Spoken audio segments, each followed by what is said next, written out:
Hello，大家好，歡迎返嚟我嘅 channel，我係謝你。我呢度呢就準備咗2個嘅蘋果嘅。咁蘋果佢有生津開胃、潤肺除煩嘅功效嘅，而煮熟咗嘅蘋果呢，佢嘅功效就會更加好噶喎，而且呢仲多咗養肺、潤肺、養胃嘅功效添噃。對於脾胃虛弱嘅人士就更加友好啦。你哋今日好嗎？留言話我知你又鍾唔鍾意食蘋果呢？祝你有開心愉快嘅一日。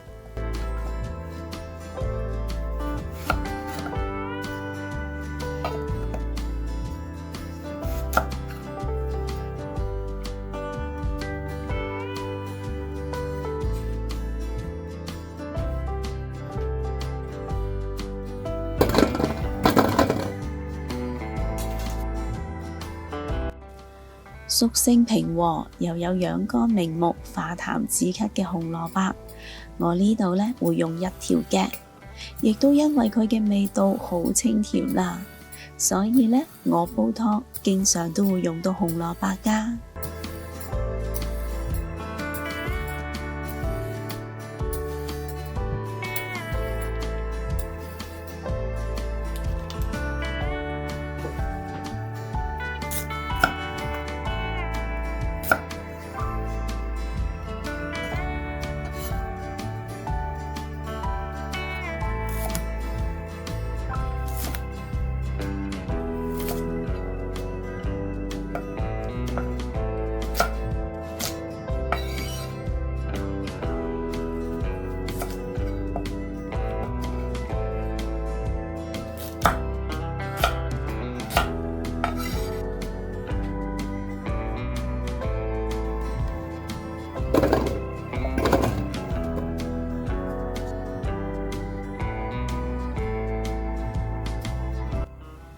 由於自身免疫力低，身體虛弱、肺虛引起嘅咳嗽，我就會用淮山嚟幫手養陰補虛嘅。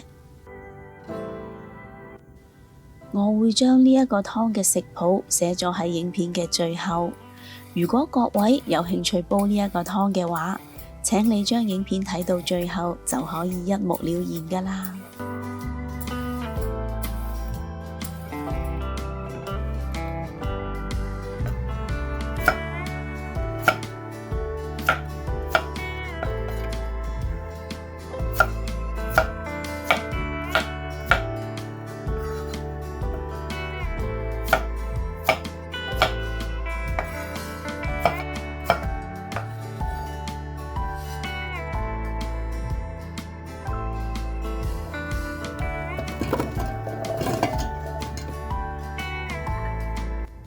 清心養神嘅蓮子，對於心火盛引致嘅咳嗽有好獨特嘅療效㗎。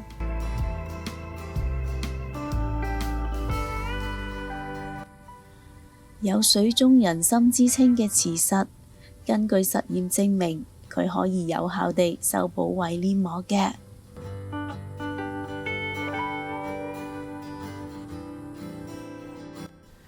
加埋2粒潤肺又養血嘅蜜棗就最啱啦。高鈣又含有不飽和脂肪酸嘅腰果，用嚟代替肉類就再好不過啦。咁上述嘅乾品呢，我會將佢哋清洗3-4次嘅，將表面嘅塵埃同埋雜質徹底清洗乾淨佢啦。若果你對我嘅食譜有任何疑問嘅話，請你將個問題寫低喺下邊評論區嗰度啦，我係非常之咁樂意同大家一齊討論㗎。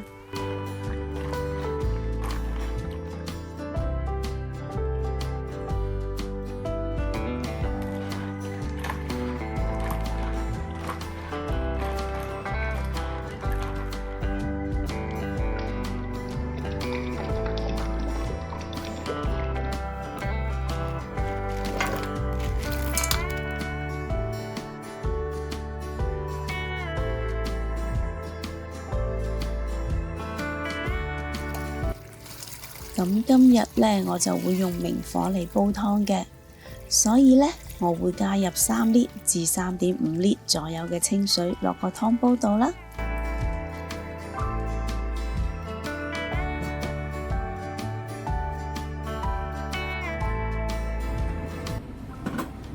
用個大火將個湯煲滾咗佢先，需時大概15分鐘左右啦。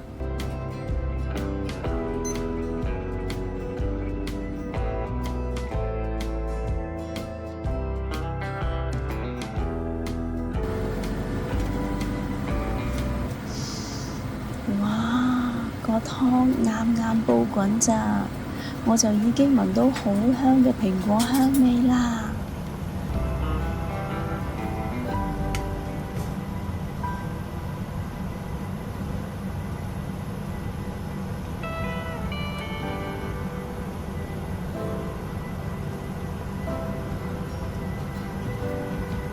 咁呢個時候呢，我就會轉返用個細火，繼續煲佢90分鐘嘅。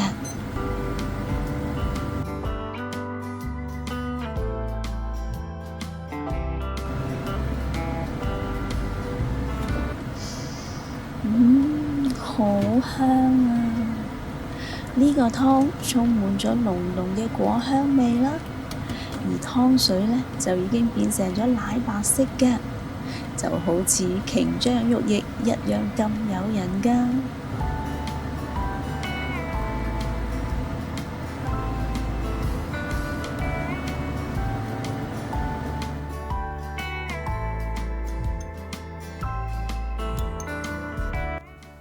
咁我唔客氣啦，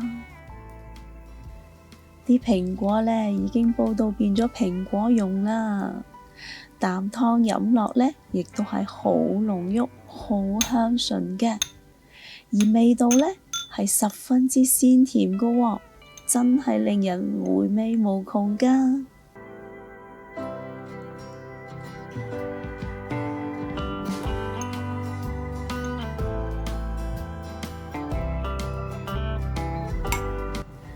呢個湯呢，可以有效地舒緩因為感冒、肝火、肺虛而引起嘅咳嗽症狀嘅。